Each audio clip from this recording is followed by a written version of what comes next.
So, Matthew, I guess, doesn't get much more in fact than that against the previous pace setters. Yeah, I thought it was a great game.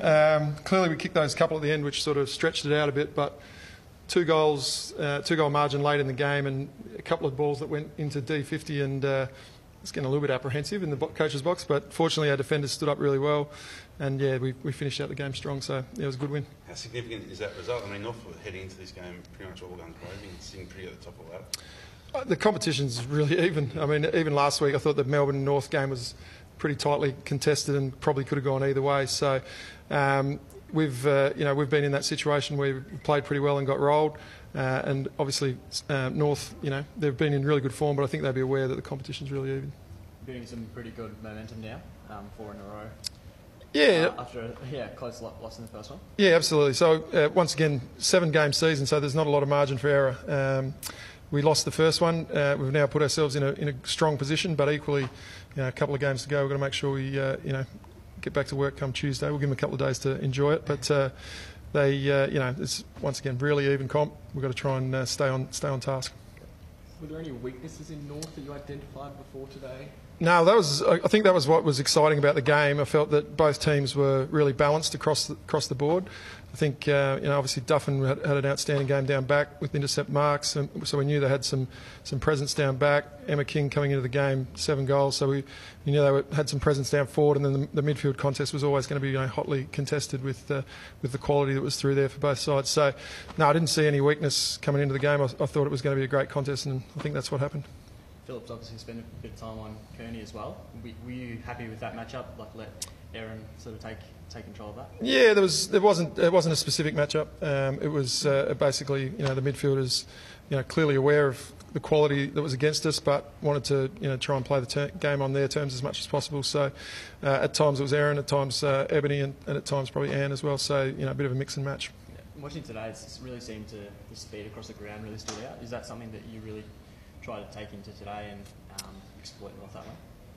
I thought they looked pretty quick as well. I thought they were out a few times, so I don't think the speed battle was one way or the other. I think it was pretty even. Yes, and the big three. I'm leaving you out of this, Jess. I just sat there. I didn't know. That's the big three in Marinoff, Randall, and Phillips were pretty awesome again today. How important? I mean, they're obviously very important. You've been in a competition, as you said, that's so tight, to have such elite talent at your disposal. No, obviously, the key to good coaching is have good players, and we've got a few. So, but I think importantly, we're very conscious that they are tremendous players, but we're really conscious that we want the whole group to be part of the contribution, and I think we're seeing that generally most weeks. So, obviously, great to have those outstanding players, but clearly we want to share the load. Jess, were you really aware of where North was coming into the game? Obviously, undefeated. Yeah, they look pretty good in all of the games that we've seen, but it was just a really good opportunity for us. We thought we were sort of building a little bit, and they were, a very good team, and it was a great opportunity to show what we've been sort of working on. Yeah. What's the feeling now? You're on top of the ladder in Conference A at the moment a couple of weeks ago. What's the feeling amongst the players now, with finals potentially not far away?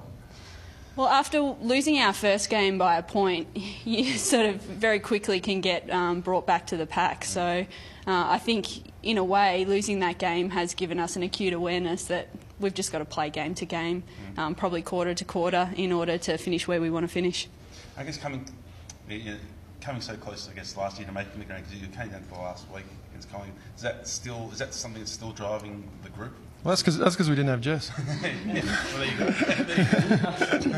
I don't know. I can't. Both of us are new, so we were in our first year here. Is there like a feeling amongst the group? Can you get a sense that is still driving? I think any time you lose the last game of the season and you don't make finals, that's going to put a bit of burn in the belly all through the pre-season coming into the next year. So I think I can speak on behalf of everyone that we don't want to be in that position again.